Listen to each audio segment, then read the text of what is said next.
holy, Catholic, and Apostolic Church, I confess one baptism for the remission of sins. And this is something that comes from the Bible, from the Gospel. In an epistle of St. Paul, he says, there is one Lord, one faith, one baptism. Elsewhere in the Bible, or in the Gospels, the Lord said, he who partakes of my body and blood, I will be with him. Elsewhere he says, I am the door. For if you want to get to the Father, you must come through me. I am the door. Anyone who comes in through another avenue, another door, is a thief and a robber, the Lord said. So, there is only one way towards salvation. And this is how it was even in the Old Testament. God had a covenant with man. And he said to man, you are my people, and you will not mingle spiritually with the heathen. You will not mingle spiritually with those who do not believe. And this is how it is in the New Testament.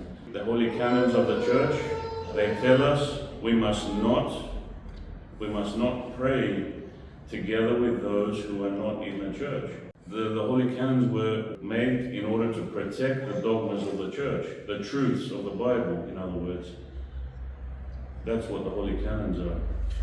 We can't just say, just because there are many denominations and many different churches, we can't just say, they're all right as well, because that is saying that there's many truths. God forbid such a thing. It's not biblical. It says there is one Lord, one faith, one baptism. There cannot be many churches. We say in the Eastern Orthodox Church that we have 7 major ecumenical councils. Of course, we also say that there was an 8th and 9th ecumenical council, but we believe those councils to be inspired by God. So, what is ecumenism? It's basically a movement which suggests that there are many truths. And we see this taking flesh and bones in 1948. Even though the movement started earlier, in 1948 is when the establishment of the World Council of Churches happened. And those who are not familiar with the World Council of Churches, it is an organization. It branches off from the United Nations. Because after the World Wars, people got together and they said, we must promote peace, love, and unity. And so they created the League of Nations, which became the establishment of the League of Nations was what became the United Nations. From a religious point of view, it was the formation of the World Council of Churches.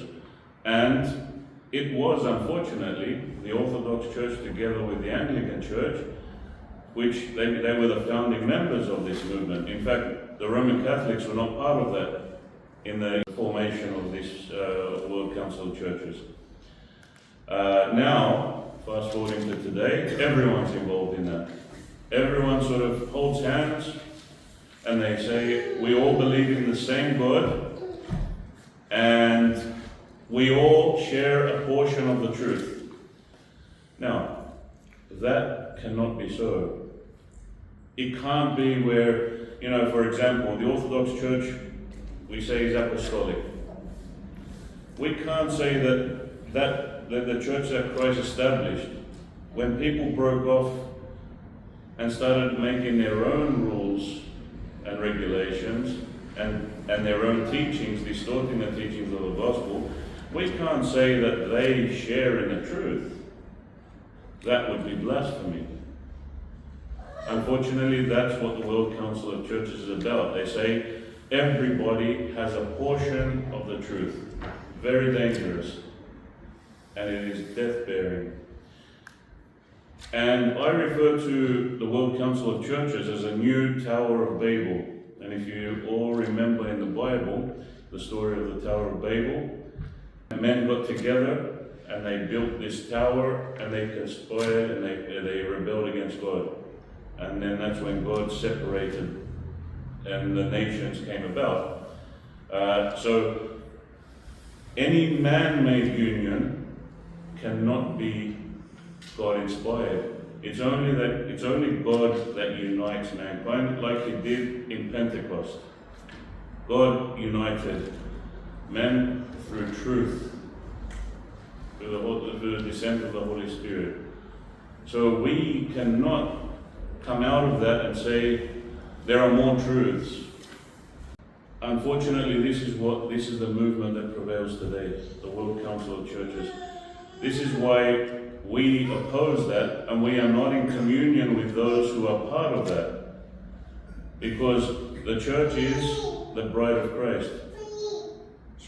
The church must be, as a bride of Christ, she cannot be an adulteress. In other words, she cannot be in communion with those who are out of the church.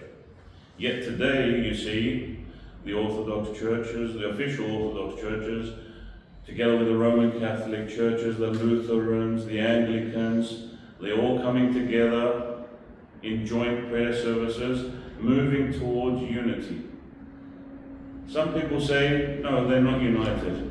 But what unites them is this World Council of Churches, because they refer to one another as sister churches. But why is this happening, from the turn of the century or the 20th century? Perhaps we are coming closer to the times of the Antichrist. And for the Antichrist to be able to come and reign, he must establish a unity amongst men. Not just politically, which we see from a political point of view. You see the United Nations, the European Union, the African Union, North American Union. You see the world getting smaller and smaller through these unions. That means less leaders. That means it's easier to govern. And so the most important union for Satan is the spiritual union. And that's why we regard this World Council of Churches as probably the biggest heresy of all time and the biggest blasphemy of all time.